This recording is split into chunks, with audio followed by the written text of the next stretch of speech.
जय श्री कृष्ण। नमस्कार। उपनिषदों के अध्ययन की श्रृंखला में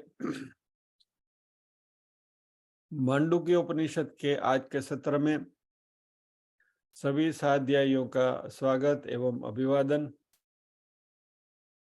ओमकार के नाद के साथ प्रार्थना करेंगे।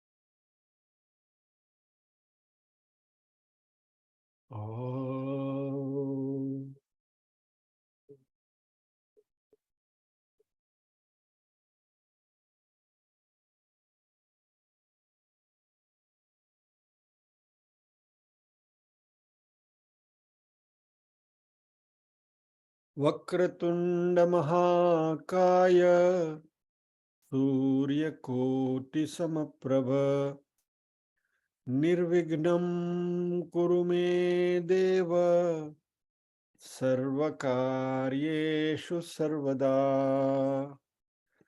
या कुन्देन्दु तुषारहारधवला या शुभ्रवस्त्रावृता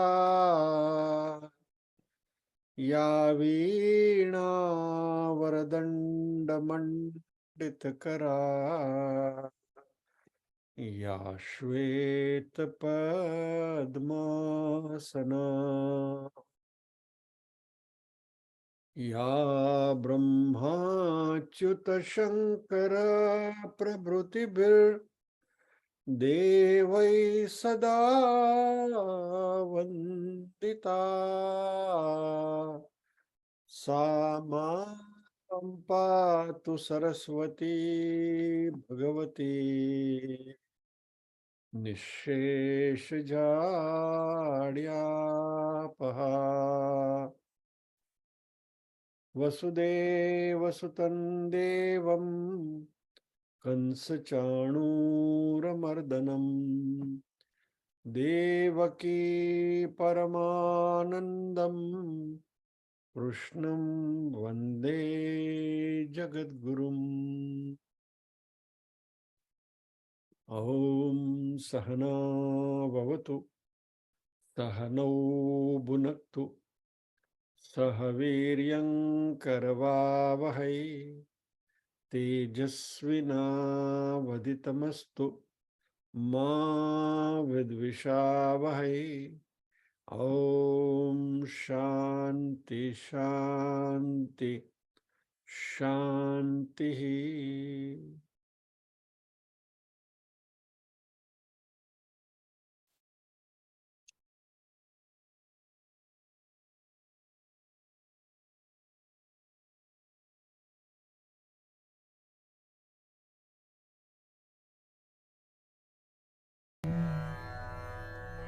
अथ माण्डुक्योपनिषत् शान्तिपाठः।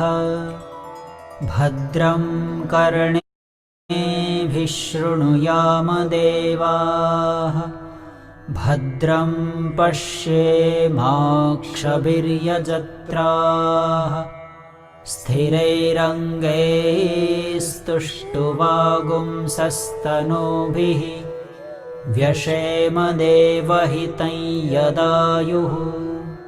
स्वस्ति न इन्द्रो वृद्धश्रवाः स्वस्ति नः पूषा विश्ववेदाः स्वस्ति नस्तार्क्ष्यो अरिष्टनेमिः स्वस्ति नो बृहस्पतिर्दधातु। ॐ शान्ति शान्ति शान्तिः। अथ प्रथमः खण्डः। ओमित्येतदक्षरमिदं सर्वं तस्योपव्याख्यानं भूतं भवद्भविष्यदिति सर्वमोङ्कार एव। यच्चान्यत्रिकालातीतं तदप्योङ्कार एव।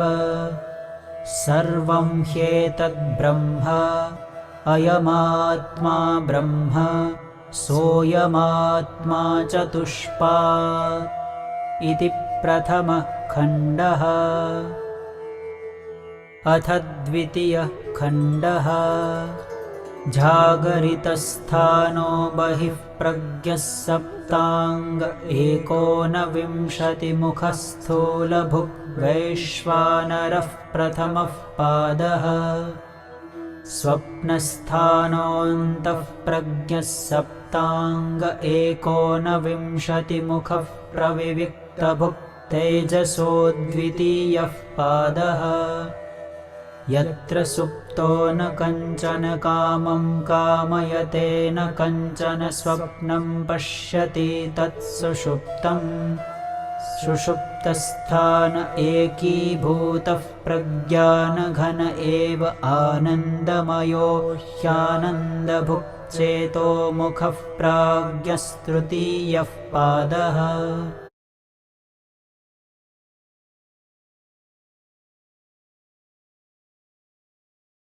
यत्र सुप्तः न कंचन कामं कामयते न कंचन स्वप्नम पश्यति तत् सुषुप्तम।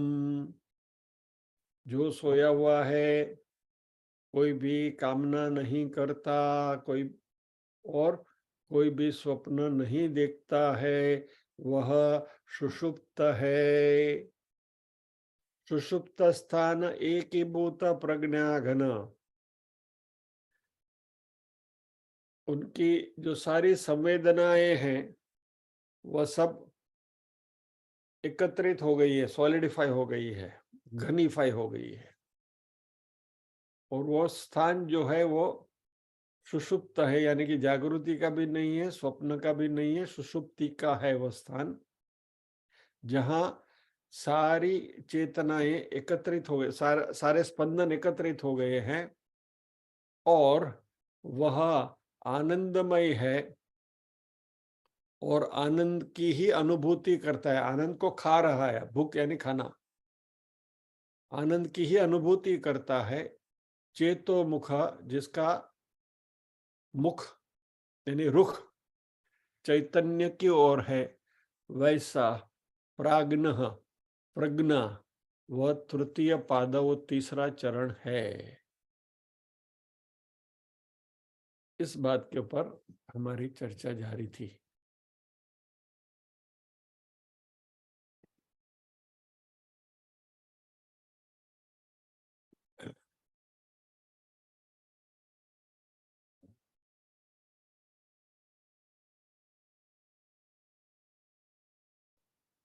हमने देखा कि जब ये स्वप्न की यानी ये सुषुप्ति की स्थिति होती है, जब हम स्वप्न भी नहीं देखते, जाग भी नहीं रहे, गहरी नींद में है, तभी हमें कुछ मालूम नहीं है। जैसा कहते हैं ना कुंभकर्ण की निद्रा, जिसमें आप ढोल नगाड़े भी बजाओ कोई असर नहीं होता। इतनी गहरी निद्रा में, गाढ़ निद्रा में, प्रगाढ़ निद्रा में जब आप हैं, तभी हमें कोई अनुभूतियां नहीं है, यानी कि जागृति के समय की अनुभूति नहीं है, स्वप्न की भी अनुभूति नहीं है, और we are in a state of bliss, आनंदमय स्थिति में है, और हम आनंद की ही अनुभूति कर रहे हैं। लेकिन फर्क मात्र इतना है कि तभी, क्योंकि हमारा मन जागृत नहीं है, मन भी सो गया है, सुषुप्त हो गया है, इसलिए हमें आनंद मिल रहा है, उसकी डायरेक्ट अनुभूति नहीं होती। जागृति के समय में जब भी कोई भी विषयों की उपभोक्ति हम करते हैं, अच्छा संगीत सुन रहे तो कानों को सुनाई दे रहा है, कुछ अच्छा दृश्य देखते हैं तो आँख को दिखाई दे रहा है, कुछ अच्छा भोजन कर रहे हैं तो जीभ से स्वाद मिल रहा है, वगैरह वगैरह।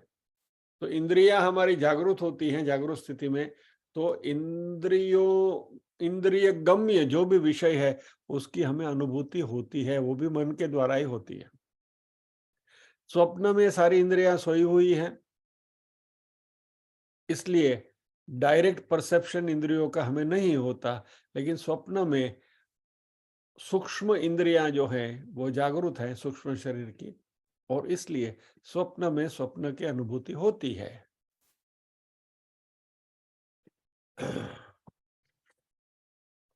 और यह जो स्थिति है सुषुप्ति की, वहां हमें आनंद मिलता है। प्रॉब्लम इतना ही है कि हमें पता नहीं चलता कि हमें आनंद मिल रहा है। यदि पता चलता था तो हम उस आनंद से बाहर आने की कोशिश नहीं करते। We are in such a state of bliss कि तभी यदि उसका हमें एक्सपीरियंस होता था, अनुभूति मिलती थी, तो हम शायद उस सुषुप्ति वाली स्थिति में से बाहर आने की चेष्टा कभी नहीं करते। लेकिन ये दुनिया जो है वो हमें जगा देती है, और यह जो करीब करीब जो समाधि की स्थिति है, या तो आत्म साक्षात्कार के करीब है हम, उस स्थिति में से हमें बाहर ला देती है और वापस हम हमारे दुनियादारी में प्रवृत्त हो जाते हैं। ये बार बार लगातार होता ही रहता है। यानी इस स्थिति की हमने अनुभूति करी है, मात्र यह स्पंदन या तो यह परसेप्शन जाग जाने के बाद हमें होता है, अरे वाह कितनी अच्छी गहरी नींद आ गई।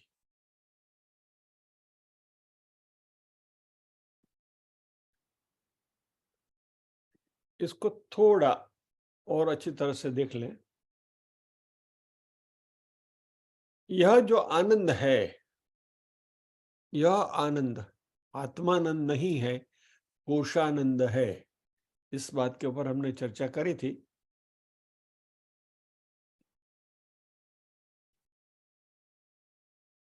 उस उपलक्ष्य में जरा इसको देख लेते हैं।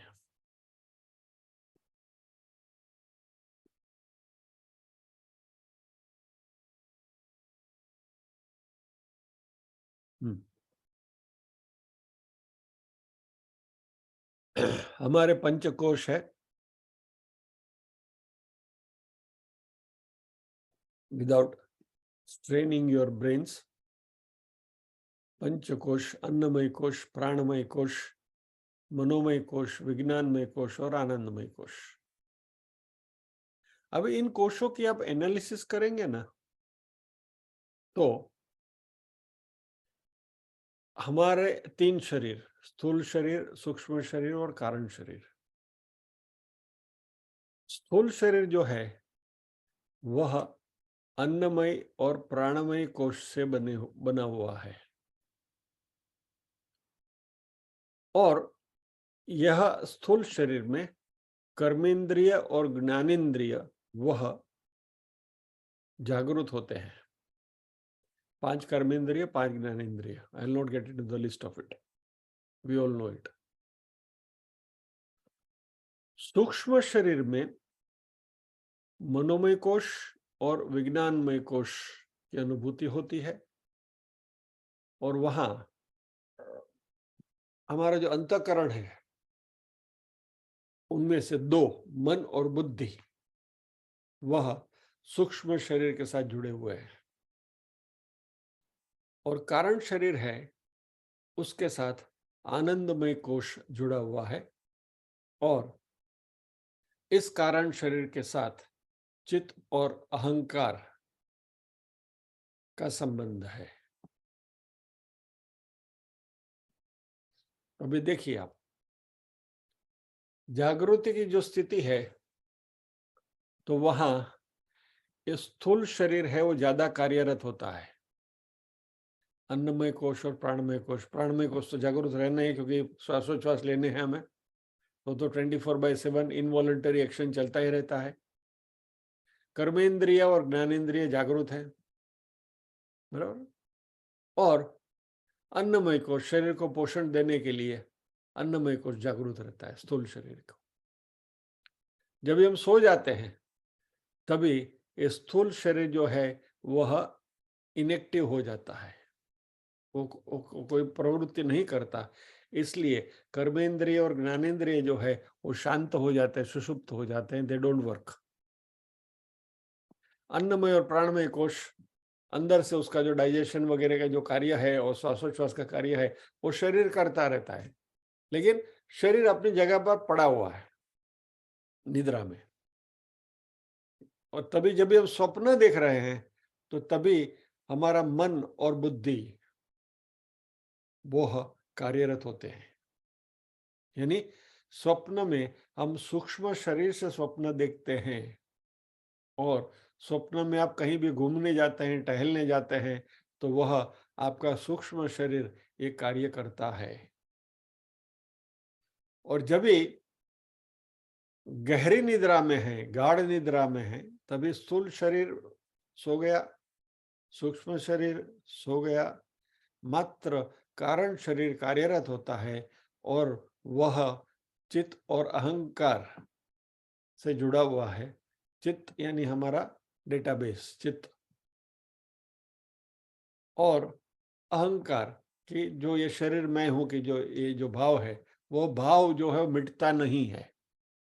और इसलिए उस समय पर, क्योंकि जिस दिन यदि सुषुप्ति अवस्था में ये अहंकार हमारा मिट गया, ये शरीर मैं हूं वाला बिल्कुल खत्म ही हो गया मान लो, तो फिर आप जागने की कोशिश नहीं करोगे, क्योंकि शरीर मैं हूं, शरीर के साथ का जो तादाम्य है वो तादाम्य ही छूट गया, फिर वो समाधि दशा में ही आप पड़े रहोगे, then you will not wake up. लेकिन क्योंकि ये कारण शरीर का ये अहंकार तभी एक्टिव है ऐसा बोले, तो वही जो एक्टिव स्थिति है कारण शरीर की वही हमें वापस जागृति में लेकर आता है। यानी कि सुबह उठते हैं और हम जागते हैं, बराबर। तो अभी यह जो स्थिति है उस स्थिति में, क्योंकि बाहरी दुनिया के साथ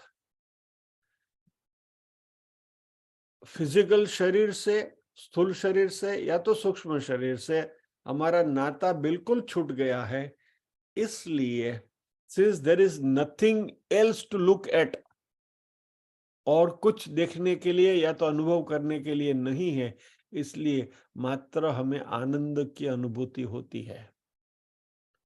लेकिन यहाँ प्रॉब्लम इतना ही है कि एक तो सबसे पहली बात कि जो मन है वह बिल्कुल शांत हो चुका है। शांत मन जो है वह एक झील की तरह है कि जिसमें कोई वेव्स नहीं है, बिल्कुल शांत झील जो होता है, तालाब होता है कि जिसके पानी की सतह बिल्कुल शांत है, स्टेडी है, और उस स्थिति में यदि उसके ऊपर कोई भी किरण पड़े तो वो जो किरण है उसका रिफ्लेक्शन आएगा।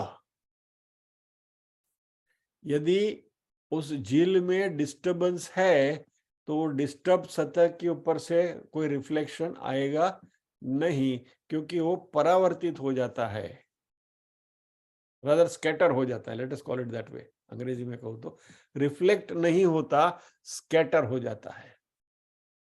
यानी डिस्टर्ब माइंड यदि हमारा है जागरूक स्थिति में और स्वप्न में, क्या होता है कि हमारा मन डिस्टर्ब्ड है, वो कुछ ना कुछ चल रहा है यहाँ, तो आनंद अंदर से जो आता है परावर्तित होकर वो वहां रिफ्लेक्ट नहीं होता है, स्कैटर हो जाता है, क्योंकि reflecting surface is not steady. लेकिन सुषुप्ति में जब मन शांत हो जाता है तो वह जो आनंद है वह उस शांत मन से रिफ्लेक्ट होकर आता है और हमें जो आनंद की अनुभूति होती है वह रिफ्लेक्टेड आनंद की है, जिसको हमने कोशानंद कहा। यानी आनंदमय कोश से टकराकर उससे रिफ्लेक्ट होकर जो आनंद हमें मिलता है वह आनंद की अनुभूति चित्त में होती है, चैतन्य में। और वो अनुभूति चित्त में होती है, इसलिए इसको चेतोमुख कहा गया है।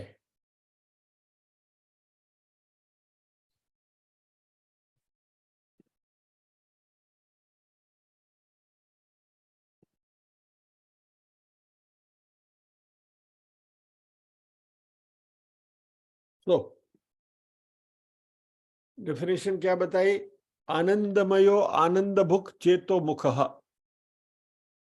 आनंदमय इस तरीके से है कि रिफ्लेक्टेड आनंद की हमें अनुभूति होती है, क्योंकि जगत के साथ का हमारा पूरा व्यवहार कट चुका है। We are not in connection with the world external. सृष्टि के साथ तभी हमारा कोई संबंध नहीं, आप बिस्तर पे पड़े बस उतना ही संबंध है। और इसलिए आनंद की अनुभूति हम कर रहे हैं, आनंद भुक यानी कि आनंद को खा रहे हैं। वैश्वानर था, स्थूल भुक था, लाइक दैट। तो एक minute, let me try to bring that slide back if I can.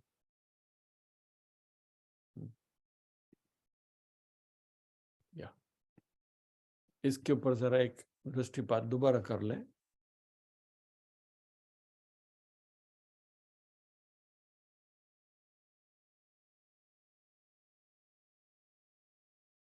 बराबर, तीनों स्थिति का समरी है। जागरित स्थानो बहिप्रज्ञ सप्तांग एकोनविंशति मुख स्थूलभुक वैश्वानर। तो जागृति में क्या होता है? बाहर की ओर हमारी प्रज्ञा है, हमारा ध्यान बाहर की ओर है, एक्सटर्नल वर्ल्ड की तरफ है, बहिप्रज्ञ। सप्तांग वो देख लिया था हमने, एकोनविंशति मुख वो भी हमने देख लिया था। स्थूल भोग यानी कि मटेरियल ऑब्जेक्ट्स की हम कामना करते हैं। वैश्वानर उसका नाम है और प्रथम पद। स्वप्न स्थान में क्या है? अंत प्रज्ञ है। ये बही प्रज्ञ था, बाहर की ओर देखता था, स्वप्न में अंदर की ओर देखता है, अंदर की दुनिया है, वो भी सप्तांग है, वो भी एकोनविंशति मुख है। यानी ये 19 मुख से ये सारी अनुभूतियां करता है। जागृति में, स्वप्न में भी। यहाँ स्थूल शरीर करता है, यहाँ सूक्ष्म शरीर करता है। यह स्थूल भूख है, ये प्रविविक्त भूख है, यानी कि सूक्ष्म को खाता है, सूक्ष्म चीजों की अनुभूति करता है। इसका नाम वैश्वानर था, इसका नाम तेजस है। पहला चरण, ये द्वितीय चरण। तृतीय चरण में जो सोता है, जो कोई कामना नहीं करता और कोई स्वप्न नहीं देखता है, वो सुषुप्त है। बराबर। तो ये जागृति, स्वप्न, सुषुप्त।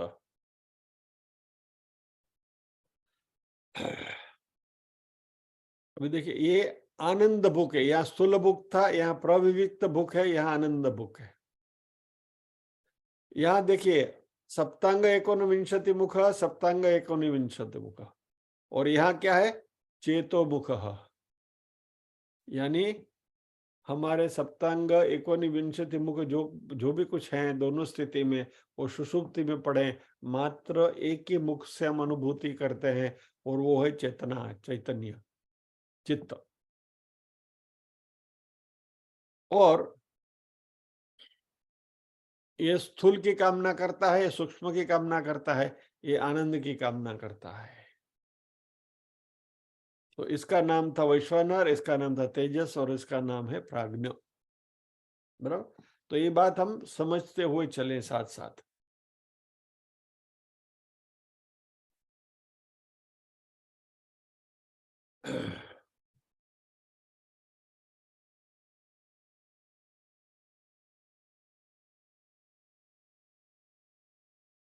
तो यहां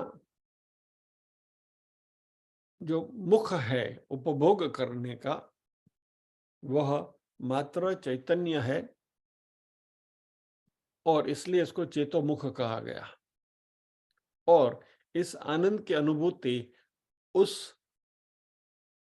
चेतना के द्वारा होती है। तो वो चित्त जो है हमारा, वही इस आनंद की अनुभूति करता है। और हमें जैसे मालूम है कि ये जो चित्त है वह हमारे कंप्यूटर की हार्ड डिस्क की तरह है, बराबर है। जो भी हमें अनुभव होते हैं वो अनुभव ये हार्ड डिस्क में स्टोर होता है, सेव होता है, लिखा जाता है। तो इस सुषुप्ति की दशा में जो आनंद की हमें अनुभूति हुई, क्योंकि मन सो गया है, इसलिए रियल टाइम एक्सपीरियंस आनंद का हमें नहीं होता। यानी जब हमें वो आनंद मिल रहा है तब उस आनंद की अनुभूति हम नहीं कर पा रहे हैं क्योंकि मन सो गया है। लेकिन वो जो आनंद हमें तभी मिला, वो आनंद हमारे चित्त में रिकॉर्ड हो गया, हार्ड डिस्क में रिकॉर्ड हो गया। और जब भी हम जागते हैं तब जाके वो जो फाइल सेव हुई है उसको जाके हम रीड करते हैं। अरे वाह, बहुत अच्छी गहरी नींद आ गई, मजा आ गया, it was a sound sleep. तो ये चेतोमुख है, यानी कि वह आनंद की अनुभूति जो है वो एट दैट टाइम चित्त करता है। जागृति अवस्था में इंद्रियां करती हैं, स्वप्नावस्था में मन और बुद्धि करते हैं, सुषुप्त अवस्था में यही अनुभूति चित्त के टेप रिकॉर्ड चित्त के हार्ड डिस्क में स्टोर हो जाती है।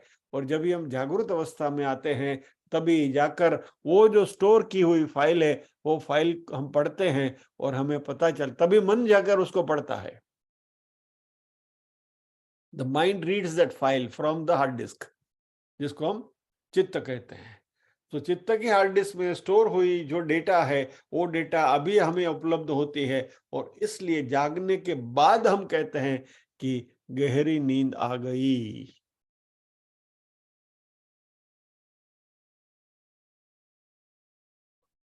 और तभी जो रियल अनुभूति होती है वो सच्चिदानंद की ही होती है, सत चित्त और आनंद। अभी ये डेफिनेशन को बार बार रिपीट करने की जरूरत नहीं, बहुत लंबे से हमने देख लिया है। सत यानी होना, चित्त यानी चैतन्य, और आनंद यानी आनंद। उसकी अनुभूति वहां होती है, लेकिन तब वहां एक षड्यंत्र चलता है। You are really experiencing that bliss, लेकिन ये ब्लिस जब भी हार्ड डिस्क में स्टोर होता है ना, तभी वो जो स्टोरेज की जो प्रक्रिया है, वो स्टोरेज की प्रक्रिया एब्सोल्युटली प्योर नहीं है। वहां कुछ एल्गोरिदम लिखा जाता है और वो षड्यंत्र है अहंकार का। क्योंकि ये जो कारण शरीर में बताया ना कि चित्त और अहंकार है, तो sorry I am repeating again but emphasize करने के लिए कि स्थूल शरीर पड़ा हुआ है बिस्तर के ऊपर, सूक्ष्म शरीर भी सो गया है, जागरूक नहीं है। सुषुप्त शरीर यानी कि कारण शरीर एक्टिव है, यदि एक्टिव शब्द का यदि हमें प्रयोग करना है तो कार्यरत है। और वो कारण शरीर के दो विभाग, चित्त और अहंकार। चित्त में ये आनंद स्टोर हो रहा है, लेकिन क्योंकि साथ साथ में अहंकार मौजूद है, इसलिए जो आनंद एक्चुअली हमने प्राप्त किया था वो आनंद उसी फॉर्म में स्टोर नहीं होता है। ये अहंकार जो है शरीर के साथ तादात्म्य का, वो उसको थोड़ा मैला कर देता है। और ये षड्यंत्र है हमारे अहंकार का।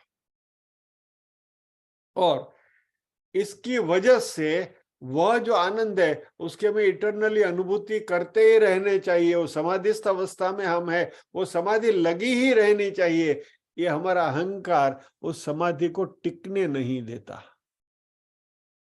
और हमें शरीर के साथ का संबंध जोड़ने के लिए, यानी कि ये शरीर के द्वारा विश्व के साथ हम हमारा संबंध जोड़े, सृष्टि के साथ हमारा संबंध जोड़े, उसके लिए ये अहंकार हमें मजबूर करता है। तो पूरी प्रोसेस साइंटिफिक है। और यदि हम इस अवस्था को बनाए रखें तो फिर हमें कुछ करने की जरूरत नहीं है। लेकिन अनफॉर्चुनेटली हम इस अवस्था को बनाए रखने में सक्षम नहीं है। और जब तक ये अहंकार नहीं पिघलेगा 100%, तब तक ये षड्यंत्र चलता ही रहेगा। This intriguing factor will continue to work.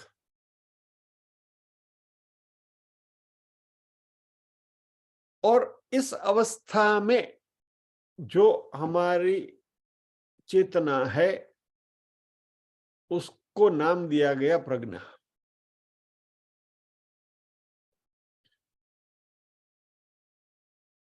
Actually यह स्थिति गुणातीत स्थिति ही है।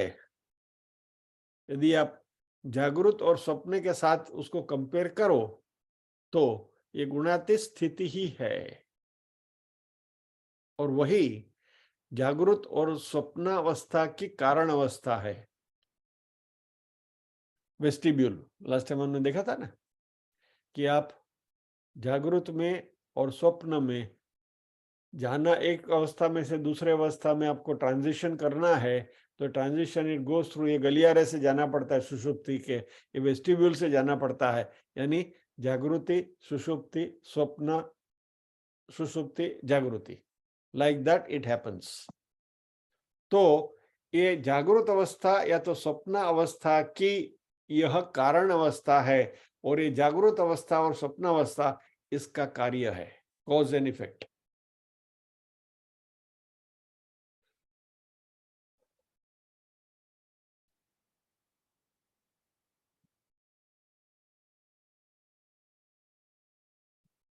तो यह जो प्रज्ञा है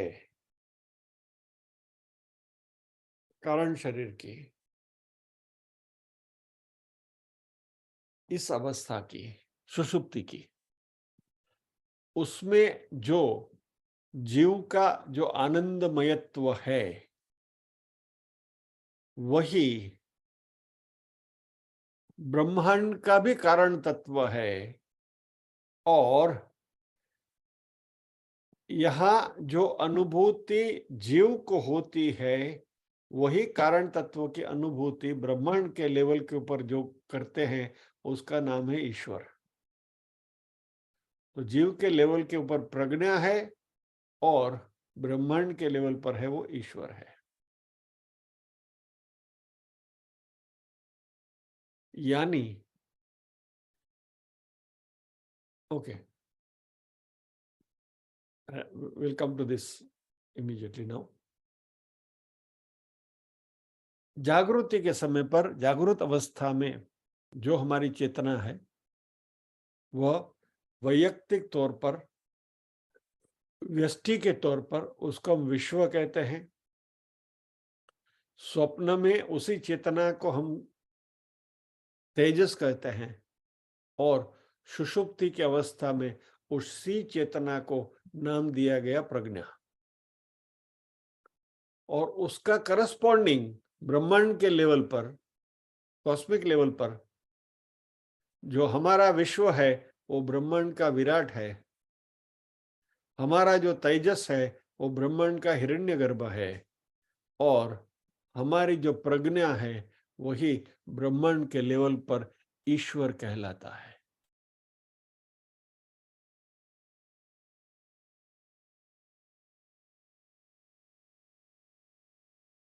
अभी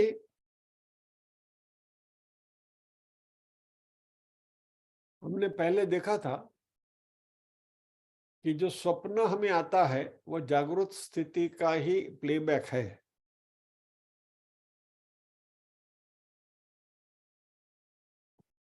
और हमारी जो सारी एक्टिविटीज जो हैं वह स्थगित हो जाती हैं और ये कारण शरीर से ही वापस हम जब जैसे हमने अभी देखा कि जागृति या स्वप्न में हम जाते हैं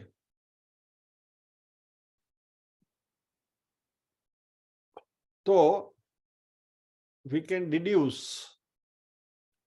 कि ये कारण शरीर यानी कि प्रज्ञा की जो अनुभूति है उसी में से स्वप्न और जागृति के स्पंदन आते हैं। और in a crude sense we can say कि waking state and dreaming state are born out of this deep sleep state. यानी सुषुप्ति में से ही ये जागृति और स्वप्न प्रकट होते हैं। ब्रह्मांड के लेवल के ऊपर ये उल्टा है। हमारे में पहले क्या था, जागृत स्वप्न क्या कारण था, क्योंकि जागृत अवस्था में हमने जो कुछ किया उसका स्वप्न में रिफ्लेक्शन आता है, और जागृत और स्वप्न दोनों जब भी ये बंद हो जाता है तो सुषुप्ति में कोई अनुभूति नहीं होती, यानी ये प्रोसेस ऐसा चलता है।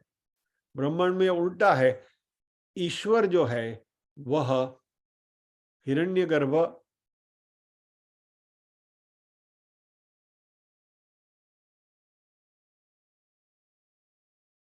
और विराट, सो ईश्वर, हिरण्यगर्भ, विराट, in this level it takes place.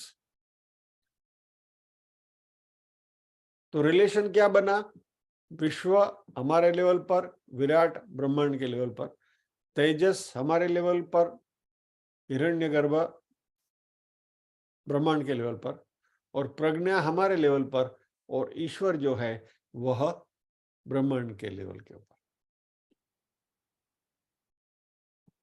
इस सारी जो प्रक्रिया है उसकी यदि हम एनालिसिस करें तो जो अभी अभी हमने देखा कि एक जो षड्यंत्र चल रहा है, वह षड्यंत्र जो हमारा अहंकार चला रहा है, उस षड्यंत्र को यदि हमने बंद कर दिया, ये अहंकार यदि पिघल गया, तो वही जीव ईश्वर बन जाएगा। देह को देव बनाना है तो देह के अहंकार को मिटाओ, यानी जीव ईश्वर हो जाएगा। और जिस दिन जीव ईश्वर हो गया उस दिन वह भी सर्वशक्तिमान, सर्वज्ञ और सर्वव्यापी हो जाएगा जैसा ईश्वर है।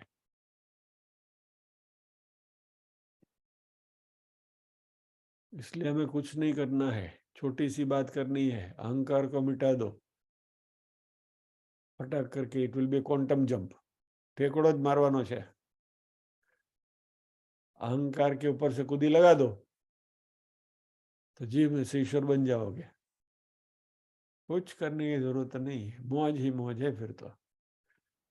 इतनी सरल चीज है, लेकिन हम यही नहीं कर सकते हैं क्योंकि सुबह उठ के पहले चा देवी नमस्तुभ्यम याद आ जाती है, उठता वेद થઈ गई, उठो, बस इतना ख्याल करें तो ईश्वर बनने में कोई लंबी मुसाफरी नहीं है। ये मैं आपको थोड़ा ड्रामेटाइज करके बता रहा हूं। ऐसा लग रहा है कि दिस प्रोसेस ऐसा चुटकी बजा के हो जाएगी, हो भी सकती है, यदि अहंकार पिघल गया तो चुटकी बजा के हो जाएगी, लेकिन अब यो चुटकी बजने की बारी है, टाइम है उसके लिए। कहते ना, વીજળી ने चमकारे मोतीडा परो रे पानभाई, ये चमकारो थवाने वार छे। वो जब होगा फ्लैश तब की बात तब है, लेकिन हम ये फ्लैश होने का इंतजार करके बैठने की जरूरत नहीं है कि हम ये फ्लैश होने का इंतजार करते रहें और जब भी फ्लैश होगा तभी देखा जाएगा। क्या तब पछी तो चमकारो थवानो छे, એટલે जीव में से ईश्वर हो जाएंगे हम, वो तब की बात तब है। इसका अर्थ ये नहीं है कि वो बिजली के चमकारे का इंतजार करते हुए हम जिंदगी भर अंधेरे में ही बैठे रहें। घर में जो रूम में जो लाइट है वो स्विच का बटन तो हम दबा सकते हैं और रोशनी तो कर सकते हैं, दिया तो जला सकते हैं, और ये ज्ञान रूपी दीपक को जलाए रखना ताकि हमें पता चले कि प्रकाश क्या है। એટલે અંધારામાં બેસી રહેવું નહીં, अंधेरे में बैठे रहने की जरूरत नहीं है। जो ज्ञान का प्रकाश है उसको जलाते रखें, वो दीपक को जलाए रखें। क्या प्रज्वलितो ज्ञानमय प्रदीप, हम ओला स्कूल में लिखते हैं ना बैज के ऊपर। तो ज्ञानमय दीप जो है उसको हमें हमेशा हमेशा के लिए जलाए रखना है, ताकि हम इस निर्वाण की स्थिति तक पहुंच सके।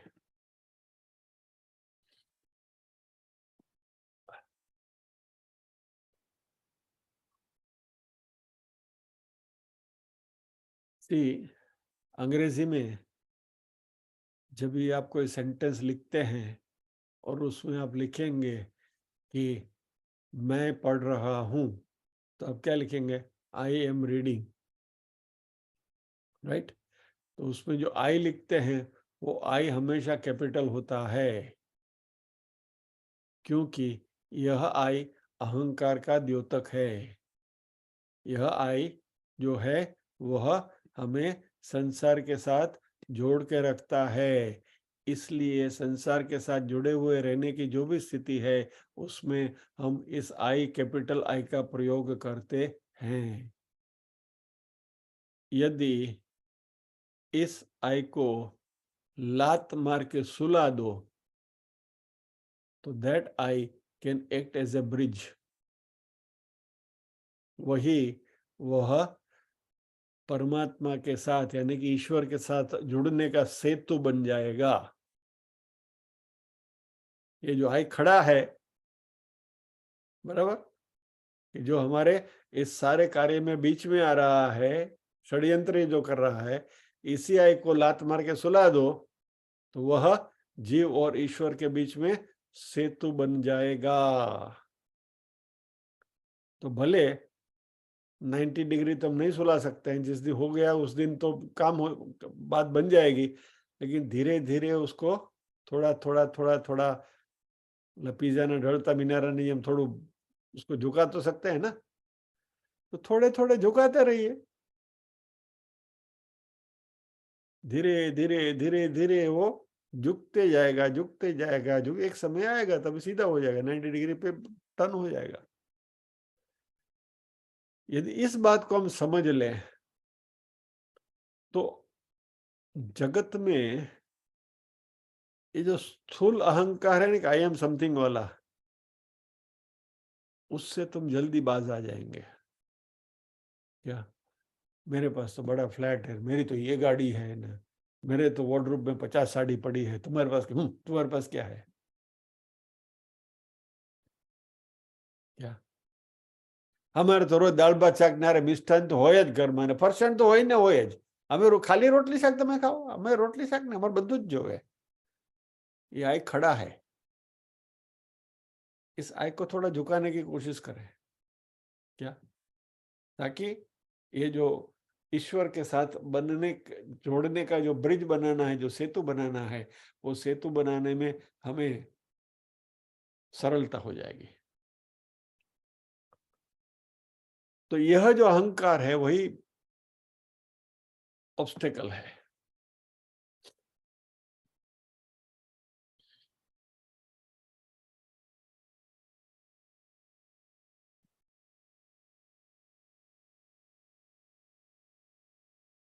मुश्किल है लेकिन दुर्गम नहीं है। It is not impossible.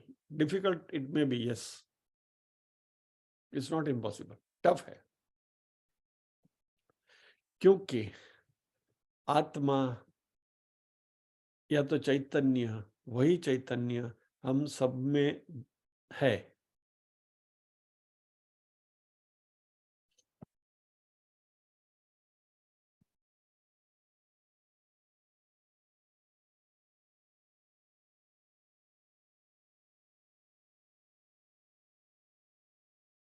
तो ये जो पैर है,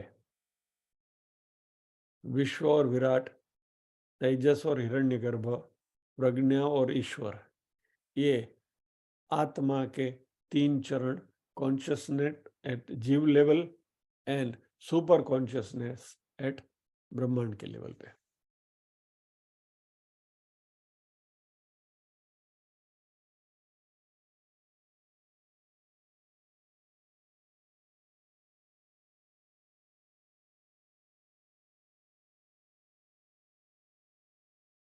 विश्व जागृति स्थिति में बाहर की ओर देखता है, विराट वही ब्रह्मांड के लेवल पर। विश्व और विराट को यदि आपको समझना है तो ये एग्जाम्पल से हम देख सकते हैं कि समुद्र में जब लहर उठती है तो वो लहर है, वह विश्व है, ये हम हैं, और समुद्र स्वयं वो विराट है, दैट इज ब्रह्मांड के लेवल पर है। लेकिन अंततः दोनों में जो कॉमन चीज, जो कॉन्शियसनेस है, जो चैतन्य है, वो पानी है। लहर में जो पानी है वही पानी समुद्र में है। यानी लहर यदि विश्व है और समुद्र यदि विराट है तो दोनों के बीच में जो कॉमन तत्व है, दोनों जो जिससे बना हुआ है, वह जल तत्व, वही कॉन्शियसनेस है, विच इज कॉमन। सो विश्व और विराट एक है।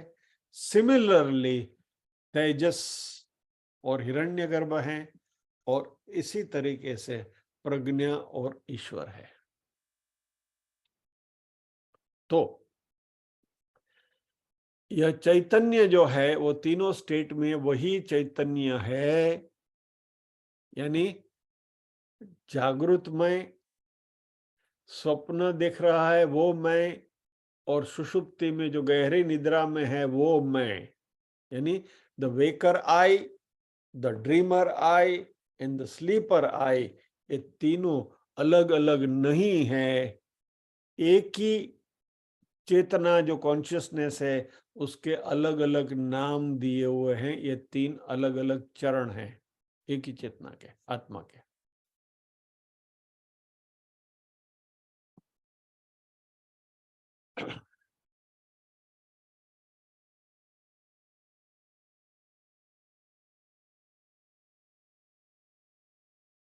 जैसे आपके घर में आपके पिता के सामने पुत्र हैं, पत्नी के सामने पति हैं, और बेटे के सामने पिता हैं। एक ही व्यक्ति को तीन उपाधियां दी गई हैं। इसी तरीके से वही एक ही चैतन्य को तीन उपाधियां दी गई, बराबर। विश्व, तेजस, प्रज्ञा, विराट, हिरण्यगर्भ, ईश्वर, बराबर। तो ये मात्र नाम दिए गए हैं। चैतन्य, चेतना वही की वही है। और जैसे आप पुत्र हैं, पति हैं और पिता हैं, लेकिन अंततः तो आप जगमग दास हैं, बराबर। वही जगमग दास पिता भी है, वही जगमग दास पुत्र भी है, वही जगमग दास पति भी है। तो वो जो जगमग दास है ना, वही तुरिया है, चौथी अवस्था। तीन अवस्था हमने देखी, बराबर, जागृत, स्वप्न और सुषुप्त। लेकिन ये जागृत, स्वप्न और सुषुप्त तीनों अवस्था है किसकी? जगमग दास की। और जगमग दास कौन है? ये तुरिया है।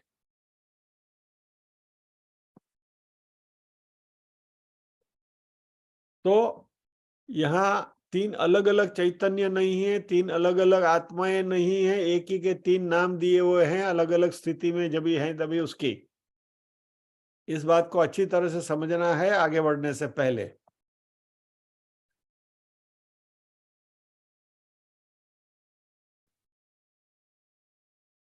अभी थोड़ी सी, क्योंकि हम कल ही ध्यान योग की भी बात करने वाले हैं छठे अध्याय में, तो उससे संलग्न छोटी सी बात यहां कर ले कि ये जो विश्व है और विराट है, तेजस है या हिरण्यगर्भ है, प्रज्ञा है या ईश्वर है, उनकी अनुभूति करने के लिए हमारे शास्त्रों ने उपासनाएं दी गई हैं। शास्त्र में या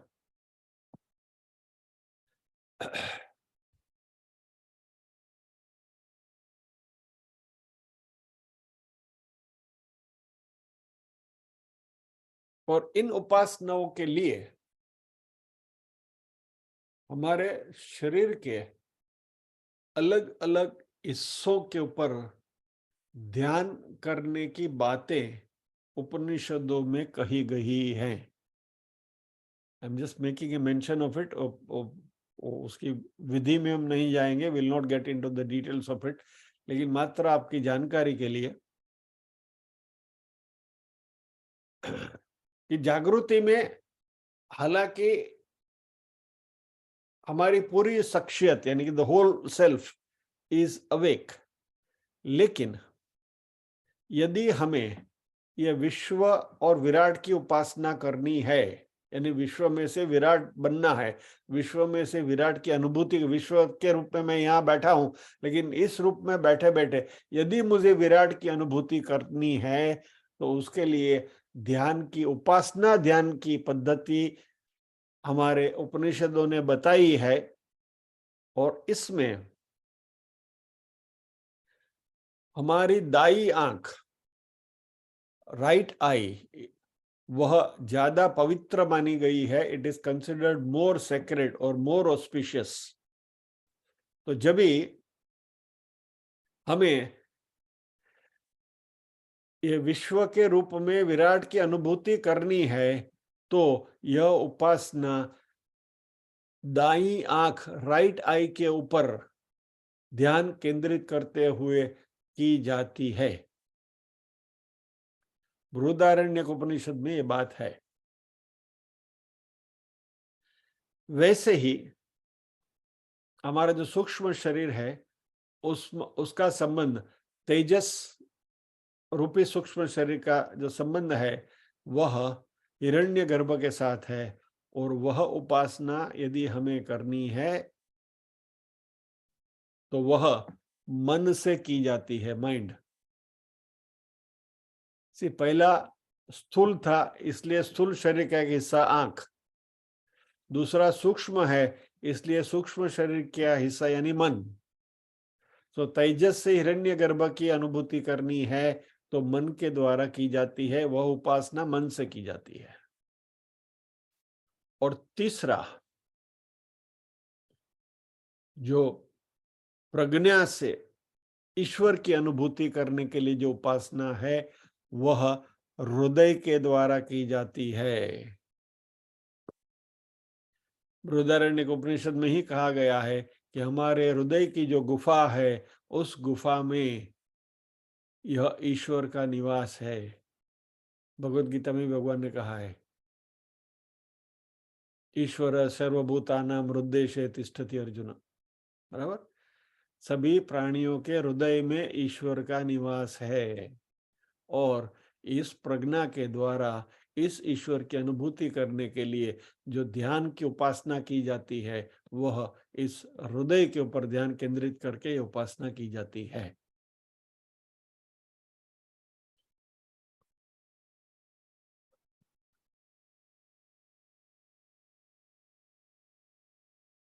अभी ये जो जागृत स्वप्न जो हैं उनमें हमें सुख भी मिलता है, दुख भी मिलता है, उसकी अनुभूतियां होती हैं, लेकिन यह जो सुषुप्ति की स्थिति है उसमें सुख दुख का अभाव है और सुख दुख का अभाव होने की वजह से मात्र आनंद ही मिलता है।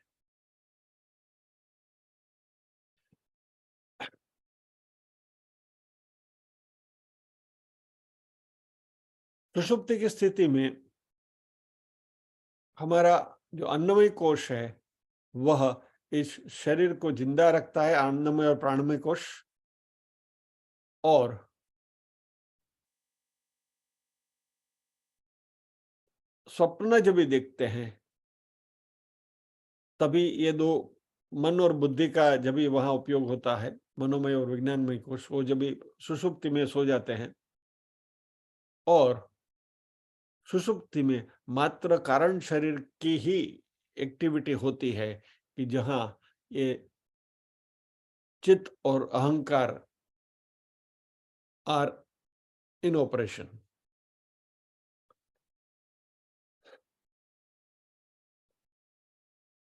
तो जैसे कहा कि वो शांत मन में वह आत्मानंद का रिफ्लेक्शन जो है उसकी अनुभूति चित्त में रजिस्टर होती है। तो रिफ्लेक्टेड ब्लिस क्या है? तैत्तरीय उपनिषद में बात बताई गई थी। मुझे पक्का मालूम है कि आप इसको भूल चुके हैं। परावर्तित आनंद की 4 कक्षाएं जो थी, द परावर्तित आनंद, द रिफ्लेक्टेड हैप्पीनेस, वो कोशानंद है, आत्मानंद नहीं है। ओरिजिनल आत्मानंद है वो अलग है। यह जो कोशानंद है वो आने जाने वाला है, it is subjected to arrival and departure. Original जो आत्मानंद है वो इटर्नल है, परमानेंट है, शाश्वत है, उसमें कभी कोई बदलाव नहीं होता। तीसरा, ये जो कोशानंद है, जो रिफ्लेक्टेड हैप्पीनेस जो है, उसमें ग्रेडेशन होता है। थोड़ी मजा आया, ज्यादा मजा आई, और मजा आया। लेकिन जो आत्मानंद है इट इज इनफाइनाइट, उसमें कोई ग्रेडेशन नहीं है। चौथा, ये जो रिफ्लेक्टेड हैप्पीनेस है उसकी अनुभूति होती है क्योंकि वो चित्त में स्टोर होता है, और जागृति आने के बाद हम उसके साथ रिलेट कर सकते हैं। आत्मानंद जो है वह चित्त में स्टोर होने वाली चीज नहीं है। आत्मानंद है वो हम स्वयं ही हैं। सो उसको कहीं ऑब्जेक्टिफाई नहीं करना है, वो हम ही हैं, क्योंकि वो दूसरे विभक्ति में से प्रथमा विभक्ति में आ जाता है।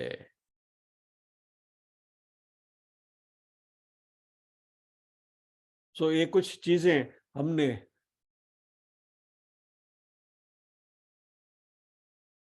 15 दिन पहले चौथी मई के हमारे अभ्यासक्रम में इसके बारे में हमने बात करी थी। 15 दिन हो गए तो भूल जाना स्वाभाविक है।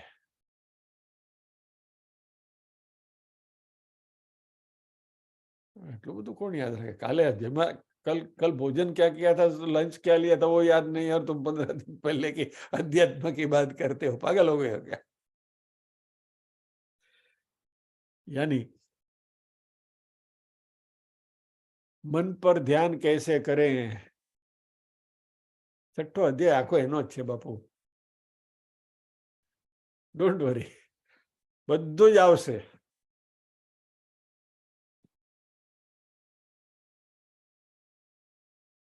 तो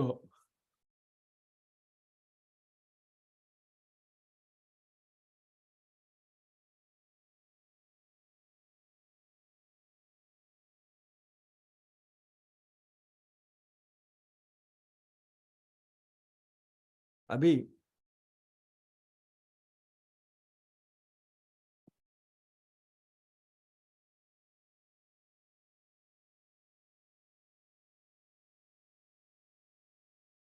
यह जो 3 अवस्थाएं हैं, विश्व, तेजस और प्रज्ञा, यदि इसको हम बहुत अच्छी तरह से जान लें,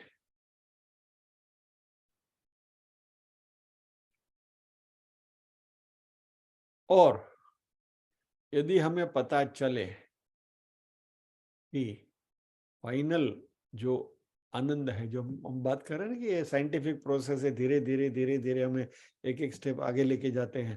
स्थूल में से सूक्ष्म में गए, सूक्ष्म में से सुषुप्ति में गए, और वहां से हमें इंटीग्रेट करना है हमारा जो आत्मानंद है उसकी स्थिति, यानी जो तुरीय स्थिति है उसके बारे में हमें सोचना है। लेकिन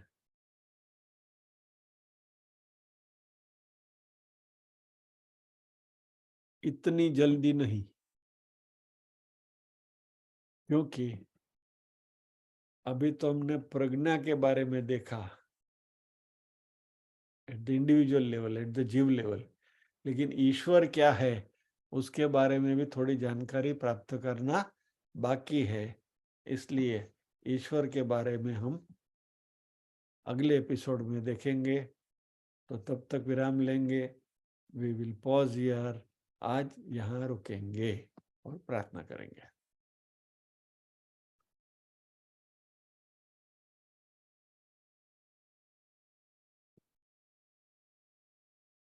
ओम असतो मा सद्गमय तमसो मा ज्योतिर्गमय मृत्योर्मा अमृतंगमय सर्वेषां स्वस्तिर्भवतु सर्वेषां शान्तिर्भवतु सर्वेषां मंगलं भवतु सर्वेषां पूर्णं भवतु लोका समस्ताः सुखिनो भवन्तु लोका समस्ताः सुखिनो भवन्तु नाहं कर्ता हरिः कर्ता हरिः कर्ता हि केवलम् ओम शांति शांति शांति।